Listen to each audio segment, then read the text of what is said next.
Na Baruch FM, Direito e Justiça. Atualidades jurídicas, os direitos e deveres dos cidadãos pelas lentes da justiça. Apoio OAB, Subseção Lapa, São Paulo. Olá, ouvintes da Rádio Baruch FM. Esse é mais um programa Direito e Justiça apresentado por mim, Andréa Modolin. E o tema dessa semana será delação premiada, prisão em segunda instância, ativismo judicial e algumas matérias criminais, onde eu recebo o Dr. Ricardo Toledo Santos Filho, advogado criminalista, mestre em Direito Penal pela USP, ex-professor de processo penal na Unip, presidente da Comissão de Direitos e Prerrogativas da OAB São Paulo, gestão 2013-2015, e atualmente diretor-tesoureiro da OAB São Paulo, gestão 2016-2018. Boa noite, doutor Ricardo Toledo. Muito obrigada por aceitar nosso convite. Boa noite, André. Boa noite a todos os ouvintes. Eu que me sinto muito feliz e honrado pelo convite. Agradeço de verdade. Nossa pauta está recheada de coisas legais aqui. Vamos falar do assunto que está na moda, que é delação premiada. Explica pra gente, pro novo advogado, pro pessoal, pra sociedade lapiana, o que é delação premiada e como que ela funciona. Pois não. Hoje nós temos o direito penal como o grande ator da cena jurídica. Nós vemos aí as mídias, os jornais, até por conta dessa operação grande da Lava Jato, fez com que o direito penal ganhasse um protagonismo jamais visto. Então, processos criminais, prisões de pessoas conhecidas, ações penais, o direito penal, enfim, passou a ser muito discutido pela sociedade. Tanto que atualmente... Todo mundo sabe que é embargo dos embargos. Todo mundo sabe. Todo mundo sabe. Hoje, todos conhecem os ministros do Supremo Tribunal Federal, que ganharam uma relevância muito, muito notória no que se diz respeito ao aspecto jurídico. Antigamente, nós não conhecíamos os ministros do Supremo. Hoje, nós sabemos exatamente o nome e a posição, inclusive, de cada um deles. E, no âmbito do direito penal, as investigações, no decorrer do tempo, foram contando com apoios tecnológicos, com a modernidade. Por exemplo, começou-se há alguns anos, há mais de uma década, as interceptações telefônicas. Quantas e quantas vezes elas foram a alternativa dos investigadores para a descoberta de determinados crimes. Isto contribuiu muito para a elucidação de situações ilícitas de fatos criminosos. Passando mais recentemente, criou-se essa inovação legislativa no campo do direito penal, que seria a delação premiada ou a colaboração premiada. Ela já não é tão recente, tecnicamente, ela já foi introduzida no nosso ordenamento jurídico há bastante tempo, mas ela veio a ser aprimorada, ela veio a ser utilizada com mais intensidade a partir da Operação Lava Jato. Isso ganhou bastante evidência. Ela tem uma inspiração italiana que buscava, na origem do nosso direito penal brasileiro, isso está considerado para aquele integrante de um grupo que faz um sequestro, que realiza um sequestro, e algum integrante desse grupo se arrepende e passa a contribuir com as autoridades, fazendo com que seja identificado o local do cativeiro e ele é abonado de alguma pena? Abonado. Se abonava, há uma redução grande de pena, isso existe, está na legislação, pode chegar até 2/3, isso faz com que seja um benefício àquele que se arrepende da infração criminosa. Isso foi se expandindo aqui na nossa legislação, fazendo com que na lei de organização criminosa, que é de 2013, ela fosse tratada com mais detalhes, mais detalhadamente. Então hoje é possível que alguém que tenha praticado um crime possa contribuir com as autoridades para ou para o esclarecimento do crime ou para o fornecimento de provas para que possa haver a inclusão de outro infrator que não tenha sido identificado, ou algumas provas que não tenham sido descobertas pela polícia, pelo Ministério Público, fazendo com que a investigação se complemente e permita que aquele fato seja devidamente apurado e, se o caso, punido. Então, a delação premiada, ela veio já na modernidade do direito penal, no direito penal negocial, trazer à tona uma situação de que alguém que tenha conhecimento do crime, de alguma forma, que antigamente se reservava o direito ao silêncio ou não tinha um benefício, hoje possa desse benefício se valer para contribuir com as autoridades. Mesmo que ele seja testemunha? Aí, na verdade, a testemunha... É protegida? Pode ser protegida, mas a testemunha não é aquela que não praticou o crime. Tá? Ela tem a proteção. São figuras diferentes. São figuras diferentes. A delação, ela se destina ao agente criminoso, a alguém que de fato praticou o crime. Isso é muito aplicado agora pelos crimes de colarinho branco, em que muitas vezes uma organização se destina a praticar determinado fato ilícito e algum deles pode falar, eu mandei um dinheiro para fora, a conta é lá, é para a Suíça, você pode contribuir para o desmantelamento dessa situação. Então, a lei, em contrapartida, outorga alguns benefícios a essa pessoa que se arrepende ou a pessoa que quer contribuir, desde redução de pena, como possivelmente também a impossibilidade de aplicação de prisão, a conversão da prisão em regimes mais brandos, em prisão domiciliar. Então você consegue fazer com que algum benefício seja ofertado ao delator. Mas nós precisamos ter um pouquinho de cautela, porque é um instituto novo e tudo que é novo merece cautela. Merece cautela e merece aprimoramento, merece ajustes de fato. Então, por exemplo, o que se questiona muito hoje é a validade de um depoimento de alguém que está preso.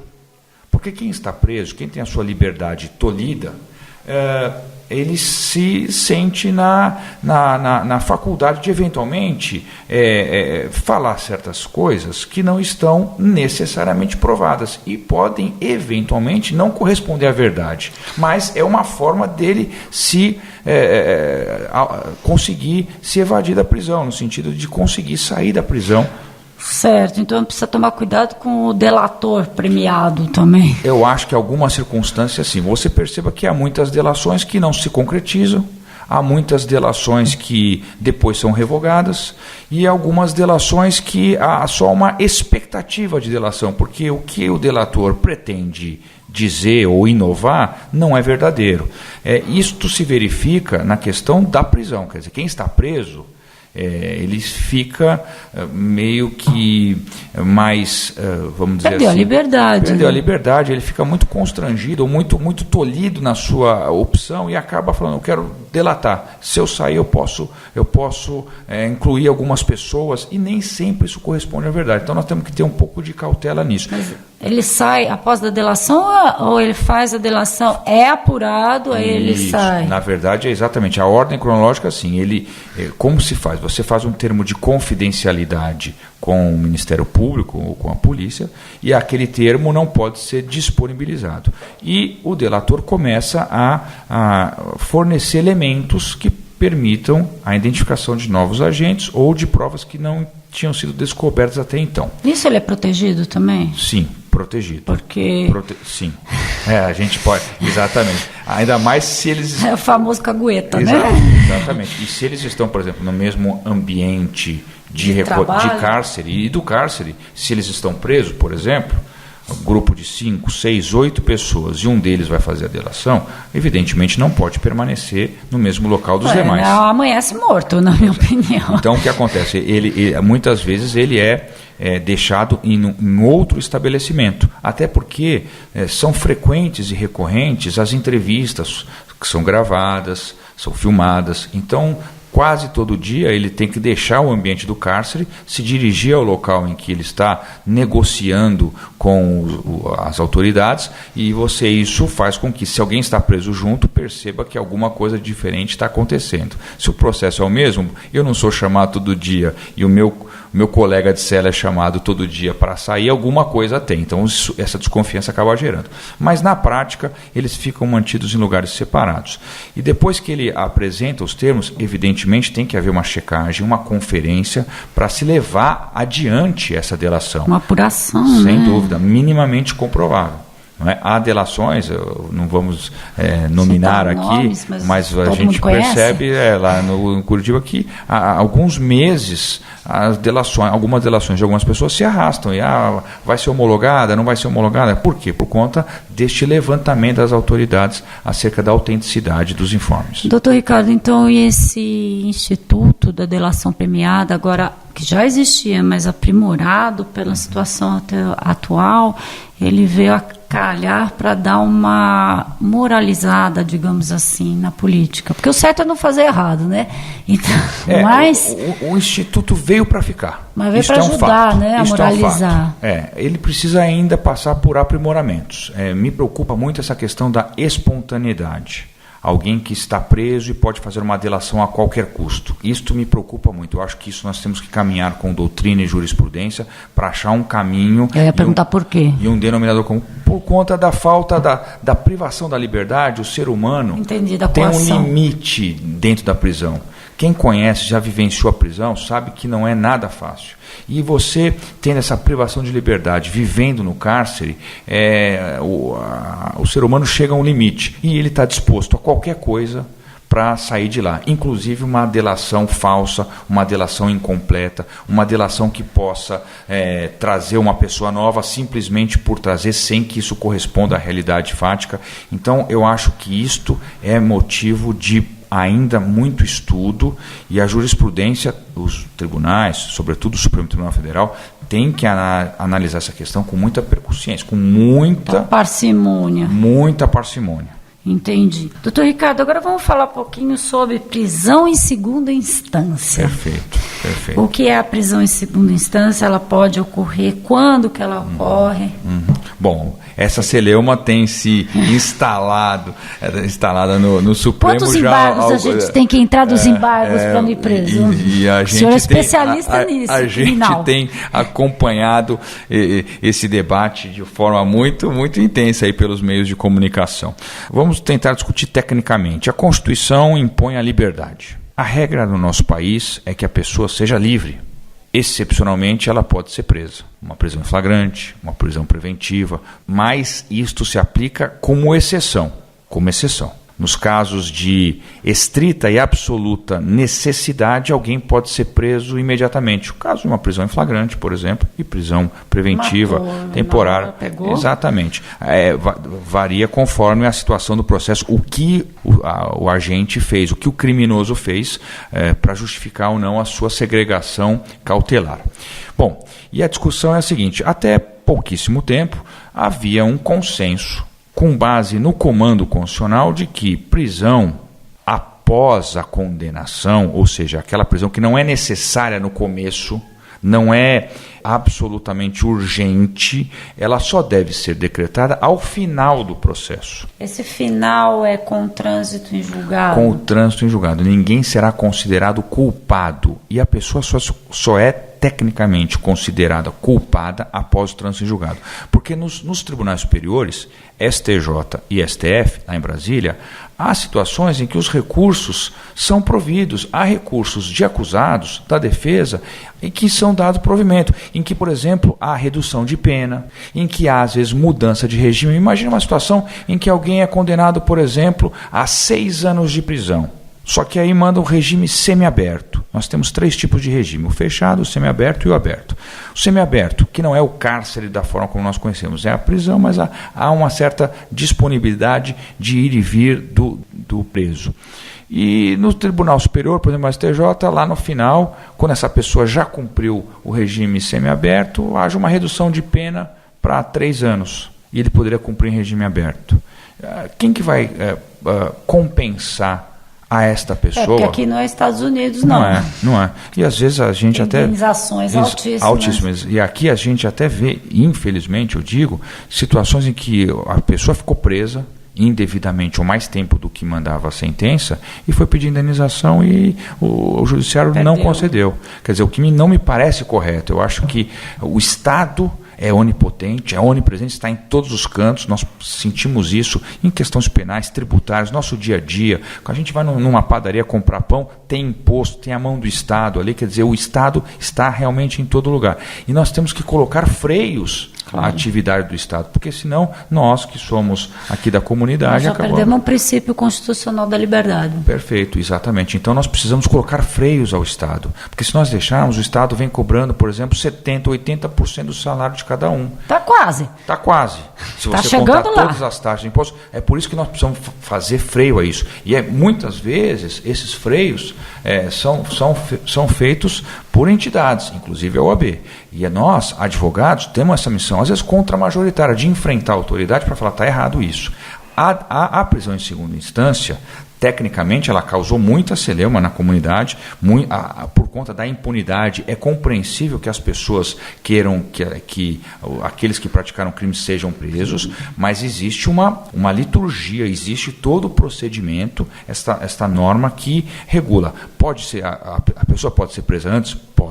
Pode, nos casos de necessidade. Se ela não é presa no começo e vai ser presa só ao final, quando vai aguardar a sentença, a Constituição entende que seria recomendável que se aguardasse os recursos no STJ ou no STF. É isso que eu ia perguntar, uma pergunta assim para os meus amados ouvintes que não são advogados também.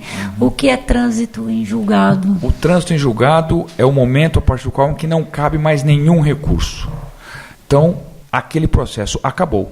E o processo acabou, vamos cumprir a decisão. Qual é a decisão? Se absolveu ou se condenou? Condenou? Qual que é a pena? É uma pena de multa? Não, é uma pena privativa de liberdade. É prisão, é regime fechado ou é uma prestação de serviço à comunidade? Aí se executa a pena que foi aplicada. Há uma movimentação para antecipar essa pena, a partir da decisão de segundo grau. A gente poderia, e muitas vezes nós discutimos isso, porque há muitos recursos da defesa. Isso não é verdadeiro. Porque existe possibilidade de recurso, não é assim, vai entrando com HC, habeas corpus, perdão. Eu conheço casos em que o juiz deu a sentença, a parte faz uma apelação. E os tribunais, Tribunal de Justiça, Tribunal Regional Federal, às vezes demoraram 3, 4 anos para julgar uma apelação. Quer dizer, a demanda não é da parte. O atraso não é da parte. O atraso muitas vezes é por falta de gestão administrativa. Muito processo para poucos magistrados em segundo grau. O Supremo tem 11 ministros para o Brasil inteiro. E quando se discutiu lá atrás em aumentar o número de ministros, o próprio Supremo foi contrário. Isso aconteceu no STJ, em que há 33 ministros para o Brasil todo. E se discutiu, vamos aumentar as turmas para aumentar o número de julgadores. E o próprio Tribunal Superior foi contra, porque quer manter um número reduzido de ministros na Corte. Então, assim, nós temos que avaliar também a situação que se projeta. Recursos protelatórios não se confundem com o direito do réu ou da parte recorrer. Isso é um direito de qualquer um de nós, dos ouvintes e nosso. Qualquer um de nós está sujeito, por exemplo, ao infortúnio de se envolver num acidente de trânsito, por exemplo. Qualquer um de nós está sujeito, portanto, à justiça penal. Então, isso assaltado e nos defender, e aí? Exatamente. Às vezes, algumas vezes, nós podemos ter uma situação de uma situação na escola, uma briga. Às vezes, o filho que se envolveu numa confusão, está envolvido no direito penal, é direito dele ter o direito a recurso. É direito dele discutir se é o caso de suavizar a pena ou não. E os tribunais superiores, algumas vezes, não é a regra, evidentemente, mas algumas vezes acolhe o pleito da parte para mudar um regime, às vezes por achar que a pena está exagerada. Certo. Não é verdade? Então, nós muitas vezes podemos ter uma desavença comercial, de repente vir um estelionato. As pessoas de bem muitas vezes acabam envolvidas, na justiça penal. E é direito dessas pessoas também. E o direito é de todos. O direito nós temos que pensar de uma forma indistinta. Uma vez disse o ministro Marco Aurélio, ele não pode olhar a capa do processo para decidir. Ele não pode ver quem é a pessoa que ele está decidindo para depois criar o conceito jurídico. É o contrário. Nós temos que criar o conceito jurídico para daí analisar os casos concretos. Se existe o crime ou não. Exatamente. Doutor Ricardo, agora, eu estava analisando aqui o seu currículo e atualmente o senhor mexe com a parte mais difícil do ser humano, o dinheiro. O senhor é tesoureiro da OAB São Paulo atualmente. Sim. Então eu queria saber quais foram, assim, tudo que foi feito nesse biênio 2016-2018, pelo senhor, pela ordem, todo esse trabalho, e falasse um pouco sobre prerrogar, o que pode ou não pode ser feito, né, pelo jovem advogado, por todos nós advogados, com um enfoque criminal na coisa, porque o senhor mexe com dinheiro, né? E é muito delicado isso. Na verdade, é uma decorrência da minha função anterior enquanto presidente da Comissão de Prerrogativas, assim, que aí sim a gente tinha um contato mais próximo, direto com a advocacia toda, inclusive com a jovem advocacia, porque o advogado, ele diariamente está exercendo a sua função. E para isso ele tem que se dirigir aos fóruns, aos tribunais, aos cartórios, às delegacias, aos postos do INSS, aos lugares em que, aos centros de mediação. Ele vai naqueles lugares em que se debate o direito, em que se discute o direito. E o direito é isso, o processo é isso, é uma dialética. Você tem argumentos de um lado, argumentos de outro, até uma final decisão. Você tem situações de divergência e de discussão técnica diariamente. Então, o tempo todo. O tempo todo. E isso muitas vezes gera embates. Muitas vezes um embate com a parte contrária, que é um promotor, ou o próprio colega, ou com um juiz, ou com um cartorário. Faz parte dessa dinâmica nossa ter situações, às vezes, de conflito. Aliás, muitas vezes nós recebemos a parte já num conflito. A função do advogado é pacificar conflitos, pacificar também relações. Isto é um trabalho também da advocacia. Com a justiça pacificadora, né? Exatamente. Assim, Procura-se fazer essa pacificação, essa conciliação, essa mediação. Eu sei que estou terminando o curso de mediador. Busca-se exatamente isso, resolver e trazer de novo essa paz para aquelas pessoas que estão envolvidas num litígio ou numa quesilha. O fato é que acaba havendo uma série grande de confrontos. E eu, na Comissão de Prerrogativas, defendi os colegas, nós descentralizamos o Estado inteiro essa missão de defender os advogados, seja aqueles que muitas vezes têm uma escrita num processo um pouco mais incisivo, acabam sofrendo contra si um processo por desacato, às vezes algum crime contra a honra. Algumas autoridades são muito sensíveis, vamos dizer assim, às vezes quando a situação... Sensíveis é uma palavra muito delicada. E quando a gente... a advocacia ou o advogado ousa divergir, acaba sofrendo uma represália. Então nós fizemos um trabalho muito intenso nisso. Isso gerou um ambiente aí de serviços em defesa dos colegas no estado todo. Por conta disso, eu acabei sendo convidado para assumir o cargo de diretor tesoureiro da OAB São Paulo nessa gestão.